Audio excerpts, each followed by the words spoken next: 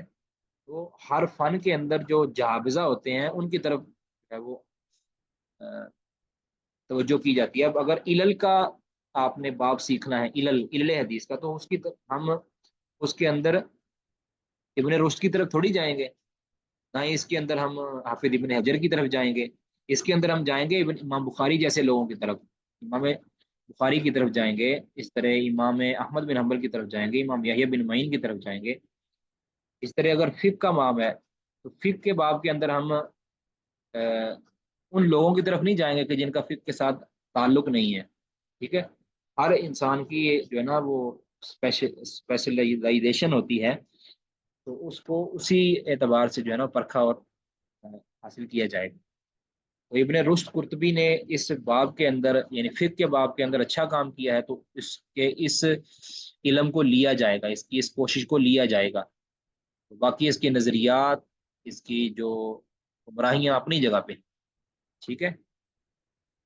اس طرح دیکھیں نا، اب مقامات اور متنبی جو کتابیں ہیں، یا جو یہ ابو زید سروجی ہے، یہ کون لوگ تھے، ان کے نظریات کیا تھے، یہ تو ہمیں پتہ ہی نہیں ہے، لیکن ہم ان سے فقط ادب لیں گے۔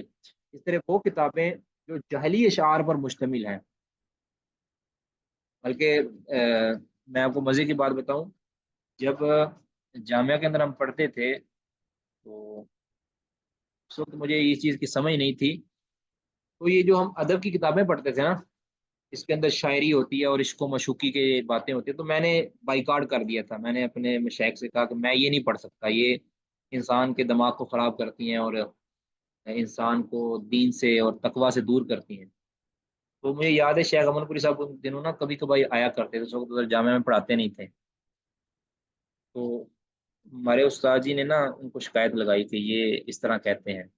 شیخ صاحب نے مجھے کہا بھی آپ نہ اس طرح نہ کیا کریں، آپ ان کے پاس پڑھیں۔ یہ مجھے یاد ہے کہ پورے سال کے اندر میں نے ایک دن بھی وہ کتاب نہیں پڑھی تھی، جو یہ حماسہ ہوتا ہے اس پر، ایک دن بھی میں نے نہیں پڑھی۔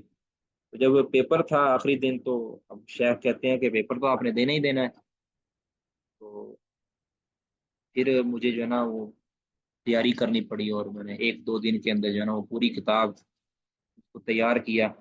تو بار کہ اس ٹائم یہ میرا یہ ذہن جو تھا وہ غلط تھا۔ اب اس کے اندر اگرچہ برے اشعار بھی ہیں، لیکن اس کا مقصد وہ برے اشعار پڑھانا نہیں ہے، اس کا مقصد علمی ادب پیدا کرنا ہے، یعنی عربی ادب پیدا کرنا ہے۔ اس کے جو مصادر ہیں، شعر کے جو مقاصد ہیں، وہاں وہ کچھ اور ہیں، ادب سکھانا ہے، ادب بمانا عربیت، ادب بمانا یہ جو اخلاقیات، یہ نہیں ادب۔ بس یہ میرے کہنے کا مقصد یہ ہے کہ ہر انسان سے جو اس کا اسپیشل عنوان ہے اس سے وہ لیا جائے گا، ٹھیک ہے؟ اس حوالے سے کسی کا کوئی اور سوال ہے تو وہ کر سکتے ہیں۔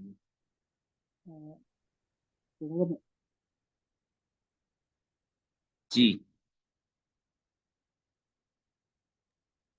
شیخ صاحب، جیسا آپ نے فرمایا کہ ایسے علماء سے علم لیا جائے گا ان معاملات میں جن میں ان کی مہارت ہے، تو شیخ صاحب اب ظاہر سی بات ہے، آپ نے ہم پر کچھ باتیں ان کے بارے میں وضاحت کی، تو آپ کی رہنمائی میں ہم ان کی کتاب پڑھتے تو ٹھیک ہے، لیکن اگر کوئی بندہ خود ہی ان کی کتاب پڑھنا شروع کر دے، میرے خیال میں یہ بہت ہی مضر ہے، مطلب کہ استاد کے یہ بغیر بات کوئی اس طرح یہ بات ضروری ہے، یہ بات ایک چلیں آپ نے کچھ میری ذہن اس طرف لے گئے۔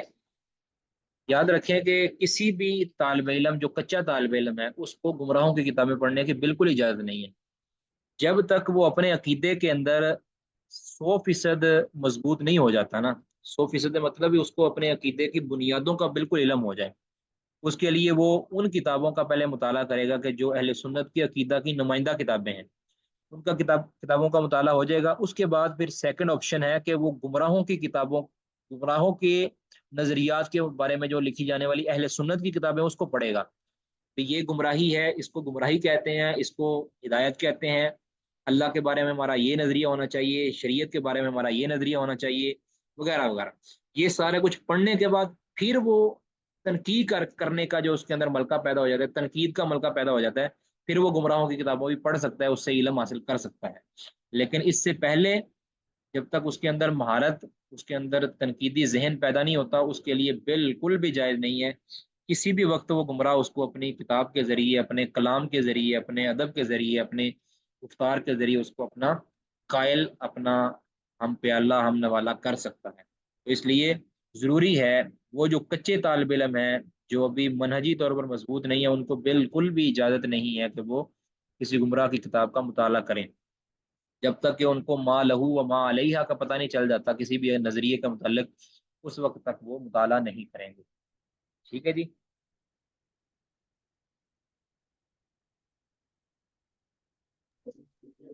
السلام علیکم شیخ صاحب. وعلیکم السلام ورحمۃ اللہ. شیخ صاحب ابھی آپ نے تقریباً آدھے گھنٹے اس مصنف کی اتنی برائیاں تفصیل سے بیان کی ہیں، ظاہر سی بات ہے آدمی کا تھوڑا سا دل تو خراب ہوگا. میں یہ کہہ رہا تھا کہ اب اس کی جو خوبیاں ہیں، یہ جو کتاب ہے جس کے بارے میں آپ کہہ رہے ہیں کہ اور کسی نے اس سے بہتر کتاب نہیں لکھی، تو وہ شروع میں ہی اگر اس کو بھی بیان کر دیا جائے تاکہ مصنف کے بارے میں ایک کم از کم ایک نیوٹرل تو ایک رائے بن جائے. نہیں، جو طالب علم ہوتا ہے نا، طالب علم ہوتا ہے، جو عالم ہوتا ہے، وہ انصاف پسند ہوتا ہے. ٹھیک ہے. اب گمراہیاں واضح کرنے کا مقصد یہ ہے کہ اس بندے کے متعلق ہم نے اس کے علم سے متاثر ہو کے اس کے بارے میں اچھے ذہن پیدا نہیں کرنا. اس کے علم سے متاثر ہو کے اس کے متعلق ہم نے ذہن اچھا پیدا نہیں کرنا. ہاں، اس حد تک ضرور ہے کہ یہ مجتہد تھا، اصولی تھا، اور یہ باقی جو ہیں ان کے بارے میں یہ پیچھے ہم نے میرا خیال بیان کیا ہے. جو ان کی تعریف کے اندر شروع والی باتیں ہم نے بیان کی ہیں. شاید آپ حاضر تھے یا نہیں تھے، لیکن ہم نے پیچھے جو 24 نمبر صفحہ سے ہم نے جو شروع کیا ہے کی تعریف و توصیف کے اندر ہی تو بیان کیا ہے کہ یہ ماہر تھے ہر چیز کے اندر. یہ دیکھیں ان کے جو اساتذہ ہیں، یہ بڑے ذہین تھے، اور ان کی کئی کتابیں ہیں، صاحب مطالعہ تھے. 2 راتیں کے علاوہ انہوں نے کسی رات یا کسی دن کے اندر انہوں نے مطالعہ کرنا نہیں چھوڑا. یہ عہدہ قضا پر فائز رہے ہیں. ٹھیک ہے. باقی ان کا جو عقیدے کی گمراہیاں آئی ہیں وہ اسی وجہ سے آئی ہیں کہ انہوں نے اپنا منہج وہ فلسفیوں والا کر لیا تھا، جس وجہ سے. اور یاد رکھیں کہ منہج ایک ایسی چیز ہوتی ہے کہ جو انسان کو گمراہی سے بچاتی ہے یا گمراہی کے اندر داخل کرتی ہے. ٹھیک ہے. کر کے آپ اس ذہن کے ساتھ پڑھیں کہ جو یہ کتاب ہے نا، اس کتاب کے اندر ان کی گمراہی آپ کو انشاءاللہ نقصان نہیں پہنچا دے گی انشاءاللہ.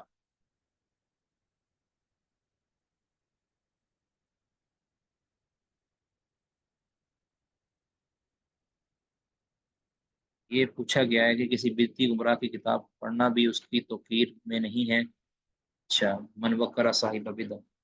نہیں، یہ پہلے تو یہ جو ہے نا من وکر صاحب بدع، اس کی جو دلالت ہے نا، اس کے اندر بھی اختلاف ہے. یاد رکھیں یہاں اس بدعتی سے مراد کیا ہے. سب سے پہلی تو بات یہ ہے، اگر بالفرض کو عام بدعتی بھی مراد لیا جائے تب بھی کسی کی کتاب کو پڑھنا، اس کی تحسین کرنا، اس کے اندر فرق ہے. ٹھیک ہے. کسی کی قابلیت دیکھیں نا، اب جتنے بھی بدعتی ہیں ان سے ہم دنیاوی معاملات کے اندر تو لین دین کرتے ہیں، اس کا تو کسی نے بھی کوئی انکار نہیں کیا. پھر ہمارے علماء کا بالاتفاق، یعنی ان کا عملی جو ایک اتفاق رہا ہے، وہ اہل بدعت کے ساتھ علم لینے کے اندر یا علوم حاصل کرنے کے اندر کوئی اختلاف نہیں ہے. بہت سے ہمارے علماء ہیں کہ جنہوں نے اہل بدعت سے علم حاصل کیا ہے. یعنی علم سے مراد یہ معلومات، علوم ہے نا، علوم جو ان کو کہتے ہیں عاقلہ یہ انہوں نے حاصل کیے ہیں۔ شیخ زبیر رحمہ اللہ فرمایا کرتے تھے کہ میں نے جو علم حاصل کیا ہے ناف صرف وغیرہ کا، یہ ایک دیوبندی کے پاس حاصل کیا ہے۔ حتیٰ کہ کہتے ہیں کہ دیوبندی عالم جو مجھے بخاری بھی میں نے جو شروع میں پڑھی ہے نا، ویسے تو شیخ صاحب کا مطالعہ بڑا مضبوط ہو چکا تھا، نظریاتی طور پر وہ اہل حدیث ہی تھے اور سارا کچھ مضبوط تھا، لیکن چونکہ وہ کتابوں اس پہ کام کرتے تھے، کپڑے کی دکان پہ کام کرتے تھے، کہتے بھی وہیں پھر ایک دیوبندی عالم آتے تھے اور وہ یہ صحیح بخاری پڑھاتے تھے، کہتے صحیح بخاری پڑھاتے پڑھاتے وہ خود اہل حدیث ہو گئے، جو عالم تھے وہ خود اہل حدیث ہو گئے، یہ شیخ صاحب نے مجھے بتایا۔ تو ایسا ہونا چاہیے نا انسان، دیکھیں اب شیخ صاحب پہلے مضبوط ہو چکے تھے، تو اب ان کا کسی کے پاس بخاری پڑھنا یہ نقصان نہیں انہوں نے کیا، تو یہ توقیر نہیں ہے، ایسی توقیر نہیں ہے کہ جس کا جو اس حدیث کے تحت آتا انشاءاللہ۔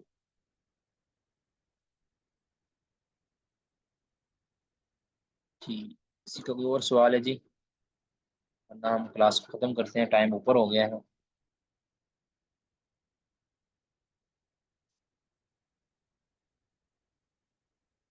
جزاک اللہ خیرہ، بارک اللہ فیک۔ انشاءاللہ کل سے ہم جو ہے نا کوشش کریں گے اپنی کلاسوں کا کتابوں کا انشاءاللہ آغاز کریں۔ سبحانک اللہم و بحمدک، اشہد ان لا الہ الا انت، استغفرک و اتوب الیک۔ السلام